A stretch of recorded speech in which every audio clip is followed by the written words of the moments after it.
नमस्कार दोस्तों। हम लोग इस वीडियो में एंशियंट हिस्ट्री के जैन धर्म टॉपिक का अध्ययन करेंगे, जिसमें हम लोग जैन धर्म से रिलेटेड केवल उन्हीं प्रश्नों का अध्ययन करेंगे जिन प्रश्नों को हम बार बार पढ़ते हैं और उसके बावजूद भी वो भूल जाते हैं, या जिन प्रश्नों को याद करने में हमें थोड़ा कन्फ्यूजन पैदा हो जाता है। चलिए स्टार्ट करते हैं इस टॉपिक का। पहला प्रश्न है, प्रभासगिरी जिनका तीर्थ स्थल है वे हैं। पहला ऑप्शन दिया गया बौद्ध, दूसरा है बी जैन, तीसरा ऑप्शन है शैव और चौथा वैष्णव। 2-3 सेकंड में आंसर दीजिए, उसके बाद हम इसका आंसर बताते हैं। इसका आंसर भी हो जाएगा जैन। जैन धर्म, प्रभासगिरी जैन धर्म से संबंधित है।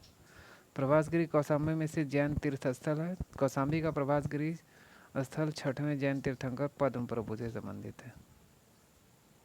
नेक्स्ट क्वेश्चन, निम्नलिखित में से कौन एक जैन तीर्थंकर नहीं था? ऑप्शन ए चंद्रप्रभा, बी नाथ मुनि, सी नेमी और डी संभव।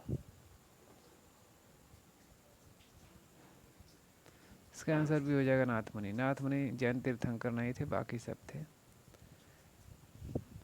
और इसमें से कौन जैन तीर्थंकर नहीं है, उसके लिए मैं जितने 24 जैन तीर्थंकर हुए थे सबका नाम याद रखना ज़रूरी है, या थोड़ा सा अगर हमको आउटलाइन भी एक दो बार देख लें तो इससे आइडिया लग जाता है कि इसमें कौन जैन तीर्थंकर नहीं है। इसलिए 24 जितने जैन तीर्थंकर हैं उनका हम नाम एक बार पढ़ दे रहे हैं। पहले ये जो नाथ मुनि हैं, नाथ मुनि वैष्णव अलवार आचार्य परंपरा के प्रथम आचार्य हैं। वे जैन तीर्थंकर नहीं हैं।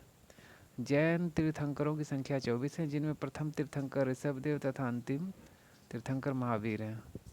बाकी अन्य जो नाम दिए गए हैं दूसरे जो हैं अजीतनाथ, संभवनाथ, अभिनंदन, सुमितनाथ, पद्म प्रभु, सुपार्श्वनाथ, चंद्र प्रभु, सुविधिनाथ, शीतलनाथ, श्रेयासनाथ, वासुपूज्य, विमलनाथ, अंतनाथ, धर्मनाथ, शांतिनाथ, कुंथुनाथ, अरनाथ, मल्लीनाथ, मुनि सुब्रत, नेमिनाथ, अरिष्टो नेमि तथा पार्श्वनाथ, ये जैन तीर्थंकर हैं।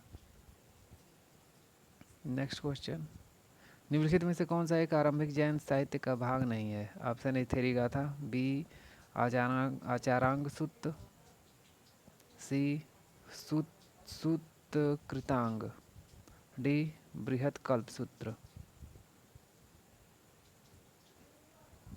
इसका आंसर हो जाएगा थेरीगाथा।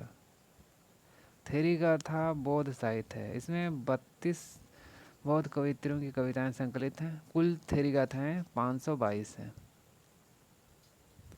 नेक्स्ट क्वेश्चन, हाँ नेक्स्ट क्वेश्चन और 11th है 11वां। अणुव्रत सिद्धांत का प्रतिपादन किया था। ऑप्शन ए महायान बौद्ध संप्रदाय ने, बी हीनयान बौद्ध संप्रदाय ने, सी जैन धर्म ने और डी लोकायत शाखा ने। इसका आंसर सी हो जाएगा जैन धर्म ने। जैन धर्म में पंच महाव्रत अहिंसा, सत्य, ब्रह्मचर्य, अस्तेय एवं परिग्रह की व्यवस्था की गई है। जैन धर्म के जो पंच महाव्रत हैं उसको एक बार याद रख लीजिए। जो पांचों महाव्रत हैं अहिंसा, सत्य, ब्रह्मचर्य, अस्तेय एवं परिग्रह है। गृहस्थों के लिए पंच महाव्रत अणुव्रत के रूप में व्यवहारित किया गया है, क्योंकि संसार में रहते हुए इन महाव्रतों का पूर्ण पालन करना संभव नहीं है, इसलिए आंशिक रूप से इसे पालन करने के लिए कहा जा गया है। और इन्हीं को जो है थोड़ा सा नाम इसमें चेंज करके ये जो पांचों महाव्रत हैं अणुव्रत सिद्धांत बता दिया गया। जैसे पहला है अहिंसाणुव्रत, दूसरा सत्याणुव्रत, तीसरा है अस्तेयाणुव्रत और चौथा ब्रह्मचर्याणुव्रत और पांचवा है अपरिग्रहाणुव्रत। जो पंच महाव्रत है उसमें बस अणुव्रत जोड़ दिया गया है। नेक्स्ट क्वेश्चन, स्यादवाद सिद्धांत है। ऑप्शन ए लोकायत धर्म का, बी शैव धर्म का, सी जैन धर्म का और डी वैष्णव धर्म का। इसका आंसर सी हो जाएगा जैन धर्म का। महावीर स्वामी जैन धर्म के 24वें तीर्थंकर थे। इन्होंने वेदों की अपौरुषेयता स्वीकार करने से इनकार कर दिया तथा धार्मिक सामाजिक रूढ़िवादियों एवं पाखंडों का विरोध किया। उन्होंने आत्मवादियों तथा नास्तिकों के एकांतिक मतों को छोड़कर बीच का मार्ग अपनाया, जिसे अनेकांतवाद अथवा स्यादवाद कहा गया। स्यादवाद को सप्तभंगीय के नाम से भी जाना जाता है। यह ज्ञान की सापेक्षता का सिद्धांत है।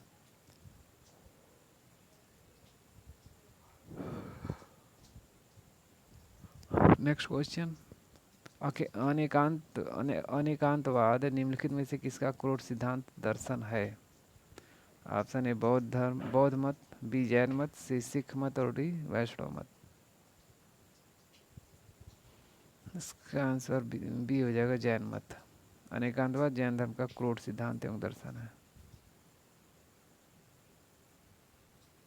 जैन धर्म में सम्यक चरित्र के अंतर्गत परिव्राजकों अथवा तापसों के लिए अहिंसा, सत्य, अस्तेय, ब्रह्मचर्य, अपरिग्रह नामक पंच महाव्रत की व्यवस्था की गई है। अहिंसा जैन धर्म का आधारभूत बिंदु है। नेक्स्ट क्वेश्चन है 18वां। निम्नलिखित में से कौन सा स्थल पार्श्वनाथ से संबंध होने के कारण जैन सिद्ध क्षेत्र माना जाता है? ऑप्शन ए चंपा, बी पावा, सी संवेद शिखर और डी उर्जयंत। इसका आंसर सी हो जाएगा, संवेद शिखर। पार्श्वनाथ जैन धर्म के 23वें तीर्थंकर थे। उनका जन्म वाराणसी में महावीर स्वामी से 250 वर्ष पहले 850 ईस्वी पूर्व में हुआ था। काशी के शासक इक्ष्वाकुवंशी अश्वसेन उनके पिता थे तथा महारानी वामा उनकी माता। 30 वर्ष की आयु के बाद उन्होंने गृह त्याग कर अपना समय वैराग्य और तपस्या में लगाया। संवेद पर्वत पर समाधिष्ठ होकर कठिन तपस्या करने के उपरांत उन्हें 84वें दिन कैवल्य ज्ञान प्राप्त हुआ। इसी कारण यह जैन सिद्ध क्षेत्र माना जाता है। नेक्स्ट क्वेश्चन, जैन संप्रदाय में प्रथम विभाजन के समय श्वेतांबर संप्रदाय के संस्थापक थे। Option A Sthulabhadra, B Bhadrabahu, C Kalacharya और डी है देवर्धि क्षमा शर्मन। इसका आंसर हो जाएगा स्थूलभद्र। जैन संप्रदाय में प्रथम विभाजन के समय श्वेतांबर संप्रदाय के संस्थापक स्थूलभद्र थे। मौर्य के शासनकाल में मगध में अत्यंत भीषण दुर्भिक्ष पड़ा। फलतः वहां रहने वाले जैन संघ में भद्रबाहु श्रुतकेवली अपने अनुयायियों को लेकर दक्षिण चले गए। जैन संघ का यह भाग जैन धर्म का यह भाग दक्षिण मैसूर के पुराट प्रदेश में बस गया। अकाल समाप्त होने के बाद भद्रबाहु अपने अनुयायियों के साथ पुनः लौट आए, किंतु जैन संघ के नियमों को लेकर भद्रबाहु और स्थूलभद्र के बीच मत वैभिन्न हो गया। स्थूलभद्र अकाल के समय मगध में ही रहे और उनके अनुयायी भी वहीं थे। उन्होंने अपने अनुयायियों को सफ़ेद वस्त्र धारण करने के लिए निर्देश दिया। स्थूलभद्र ने अपने अनुयायियों को सफ़ेद वस्त्र धारण करने के लिए निर्देश दिया जो श्वेतांबर कहलाए, किंतु भद्रबाहु ने निर्वस्त्र रहने के लिए अपने अनुयायियों की शिक्षा दी जिसे दिगंबर कहा गया। इस प्रकार जैन संघ में दो संप्रदाय विकसित हुए, एक श्वेतांबर, दूसरा दिगंबर।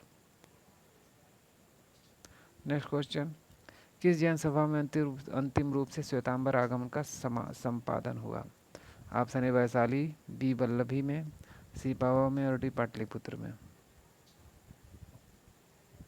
इसका आंसर डी हो जाएगा, पाटलिपुत्र में। चंद्रगुप्त मौर्य के शासनकाल में पाटलिपुत्र में प्रथम जैन सम्मेलन आयोजित किया गया, जिसमें श्वेतांबर आगम का संपादन किया गया। चूँकि प्राचीन जैन शास्त्र नष्ट हो गए थे, अतः उन्हें पुनः एकत्रित करने के लिए 4th शताब्दी ईस्वी पूर्व में प्रथम जैन महासभा का आयोजन किया गया तथा जिसमें भद्रबाहु के अनुयायियों ने भाग नहीं लिया। इस प्रकार इस टॉपिक का ये लास्ट क्वेश्चन था। अगर ये वीडियो पसंद आए तो इसे लाइक और शेयर ज़रूर करें तथा हमारे चैनल को सब्सक्राइब कर लें और बेल आइकन की घंटी को भी प्रेस कर लें, जिससे मेरी आने वाली हर वीडियो की नोटिफिकेशन आपको तुरंत मिले।